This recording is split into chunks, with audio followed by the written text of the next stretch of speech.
Now, what if for some reason we want A to be 0? Okay? And let's say, and we're going to give an interpretation to that. What if A happens to be 0? What is the what would happen if for some reason, for physical reasons, we have to set A equal to 0? What does that mean? Well, if A is 0, what happens here? That drops out, right? What is psi star psi squared? What's psi squared then? It's going to be b e to the negative ikx star times b e to the negative ikx, right? Psi star psi. What is b star times b? Absolute value of b squared. And what is e to the negative ix times e to the ix?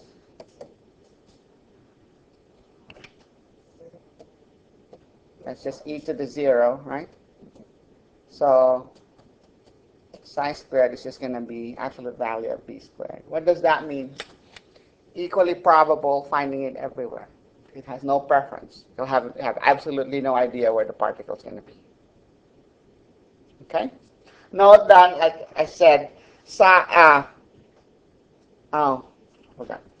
psi, you'll notice here, is not normalizable because what happens when you take psi squared over all space?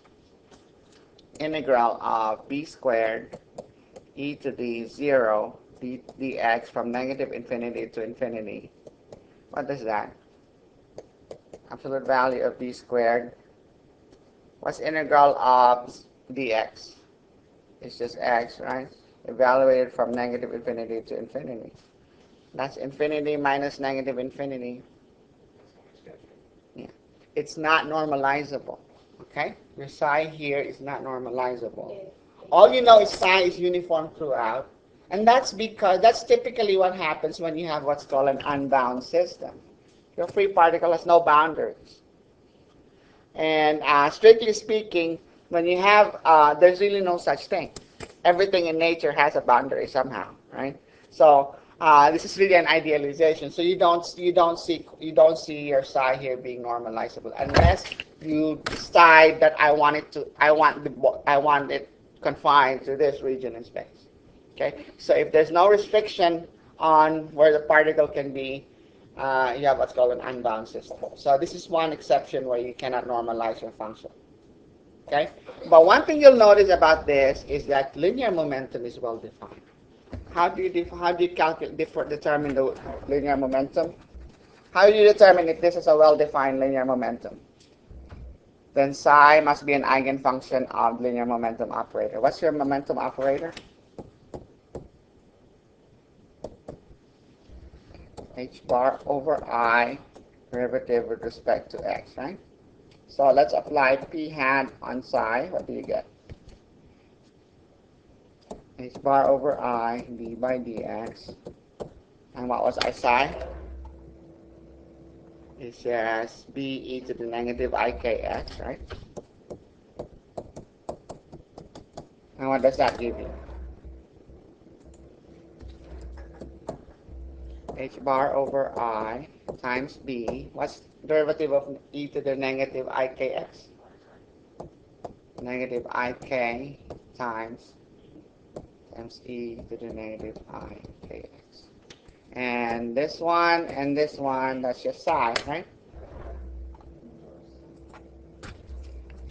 So that's psi.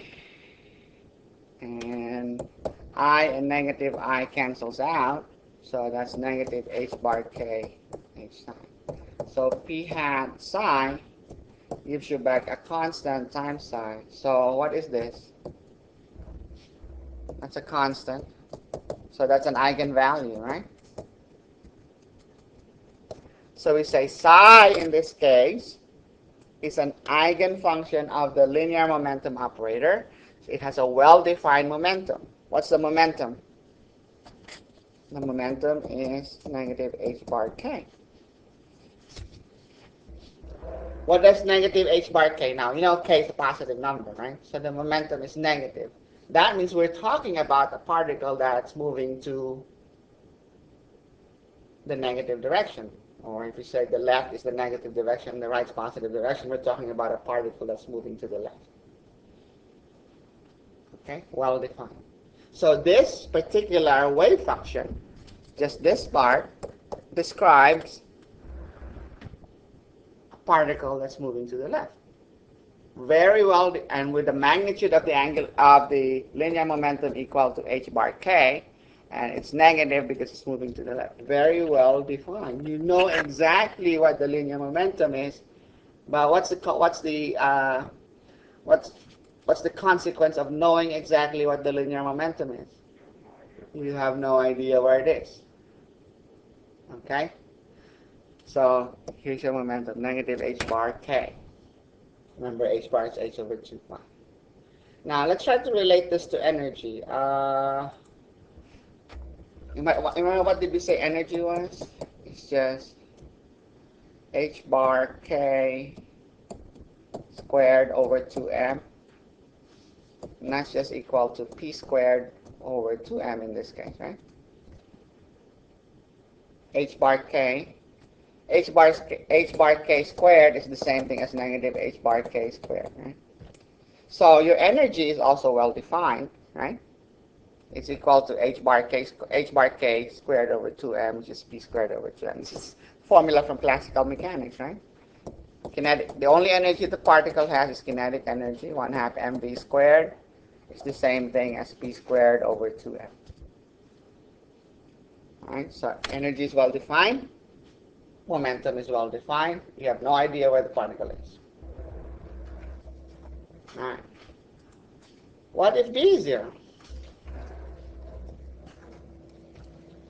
Then probability is density is uniform everywhere, right? Absolute value of a squared, constant, right? And your momentum is going to be positive h bar k. Your particles are moving to the right. Okay? And just like before, you have your psi here is not normalizable. Okay? So this is a good thing to remember. E to the ikx and e to the negative ikx, those are eigenfunctions of the momentum operator. Okay? So what is the momentum for this one? Positive h bar k, and the momentum for this one is negative h bar k. So what are we saying here then? In general, you'd have no idea what the momentum is. Some particles could be moving. There's a probability the particle could be moving to the left, and there's a probability that the particle is moving to the right, right? So a squared and b squared, if you compare those two, that will give you an indication of the likelihood that it's moving to the left and to the right. Remember, the probability that the momentum is negative h bar k is directly proportional to absolute value of b squared, right? In fact, if you want to normalize with respect to momentum, you're going to say that a squared plus absolute value of b squared must be equal to 1. So in a way, you can normalize this function in terms of momentum. The total probability, the magnitude of the momentum is well defined. Okay, so magnitude of the momentum is h bar k. Okay, but in general, there's a likelihood that the particle might be moving to the left, and there's some probability it might be moving to the right. Those probabilities are proportional to the coefficients of these eigenfunctions of the momentum operator. Now, what if A equals B? What would happen? If A equals B, I can factor it out, right? So A times e to the ikx plus e to the negative ikx. You've seen this before lots of times already, the Euler formula. What is this? Cosine kx plus I sine kx, right? And this one right here is cosine kx minus I sine kx. So if you add the two, what do you get? Sine cancels out. That's 2 cosine kx. So psi will be 2 times A times cosine kx. Right? So you're saying here, okay, A and B, that means A squared and B squared are equal, right? There's an equal chance that the momentum is going to be h bar k and negative h bar k. 50-50. 50% chance that the particle is moving to the left, 50% chance the particle is moving to the right. Okay, so your momentum is not well defined anymore. Okay, you know the magnitude is h bar k, but you don't know the direction. The average linear momentum is, in fact, you can show that to be equal to 0. How do you show the average linear momentum? The expectation value. And this is px, since we're doing the x-axis. It's integral of psi star px hat psi d tau, right? Expectation value of any property is calculated that way. So integral of psi star, and px is, what's that operator? H bar over I, derivative with respect to x, operating on psi, dx from negative infinity to infinity. Okay? But what is h bar of I d by dx?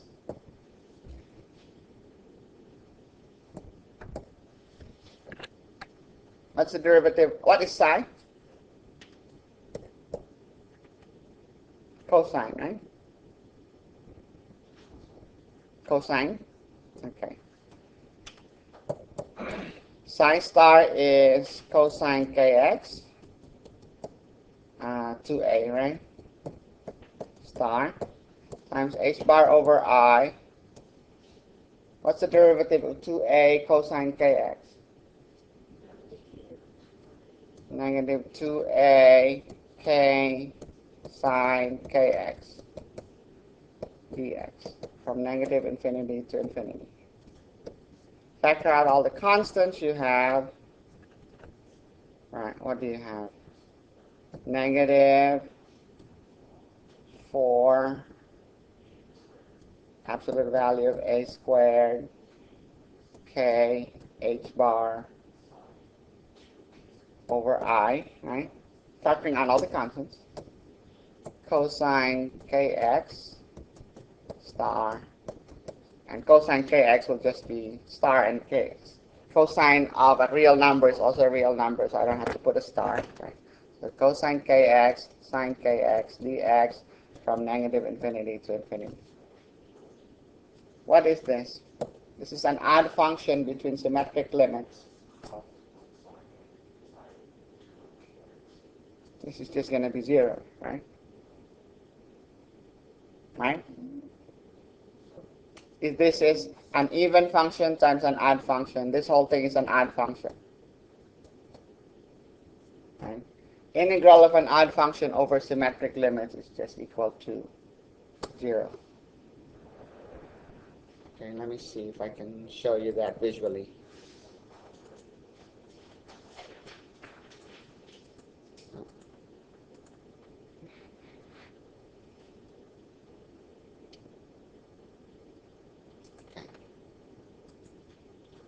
Let's plot, okay,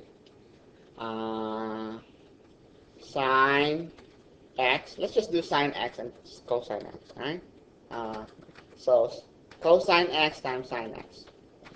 So y equals cosine sine x times cosine x. That's what we're integrating, right? Y is a function of x. And so let's just say x from, let's say, negative 2 pi, to negative 1.99 times pi, all the way to 2 times pi. Right? So let's plot that. Insert graph, xy plot. We're going to plot versus x and y of x. There's your function right there. Sine x times cosine x. Right? So, look at this one right here. It's an odd function.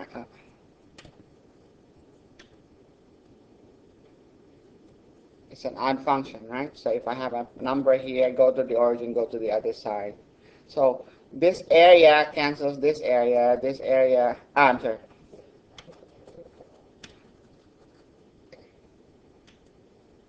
Alright, so this area cancels that area, right? This area cancels that area. This area is positive, this area is negative. They cancel each other out. So as long as you're looking at symmetric limits, the integral of an odd function over symmetric limits is 0. In fact, let's verify that. Let's integrate y of x dx from, let's say, -1 to 1. 0. Okay? Let's go from -5 to 5. 0.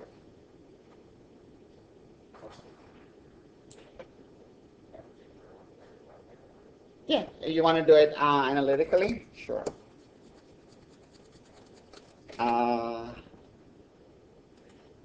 Integral of, okay, sine x times cosine x dx. Alright.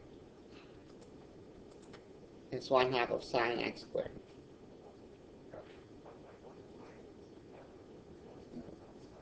Huh? Okay.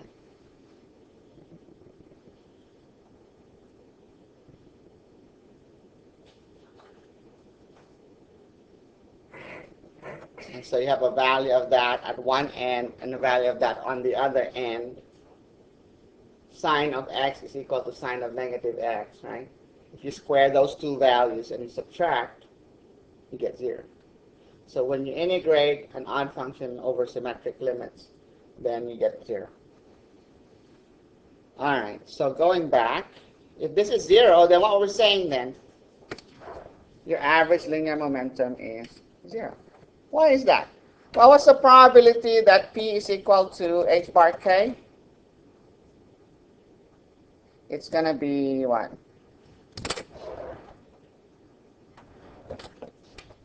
Here, let's take a look at this one. What we're saying here is this. Okay? The probability that momentum is equal to -h bar k is absolute value of b squared, directly proportional to, right? And the probability that it's going to be plus h bar k is directly proportional to absolute value of a squared, right? But if a and b are the same, equal probability. So what's the average momentum? 50% chance that it's h bar k, right? Plus a 50% chance that it is negative h bar k. So it's going to be 0. Okay, the expectation value of the momentum is 0. So in other words, we can normalize this. What should a and b be in this case? Since a and b are going to be the same, we're going to say this is 1 over square root of 2 e to the ikx plus 1 over square root of 2 e to the negative ikx. Okay? We're going to say that a squared over a squared plus b squared must be equal to 1/2. Okay? And if that's the case, and then a squared plus b squared is 1, right?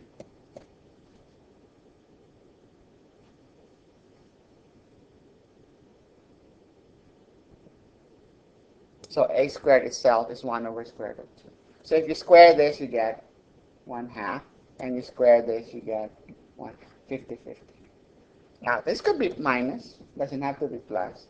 All we want, what we just need to know is that the absolute value of A must be equal to absolute value of B. Okay? Oh, but we are insisting that they are equal. But another, if A is equal to negative B, you have pretty much come to a similar conclusion. All right. So normalization, like I said, in terms of momentum, is the absolute value of A would be square root of 1.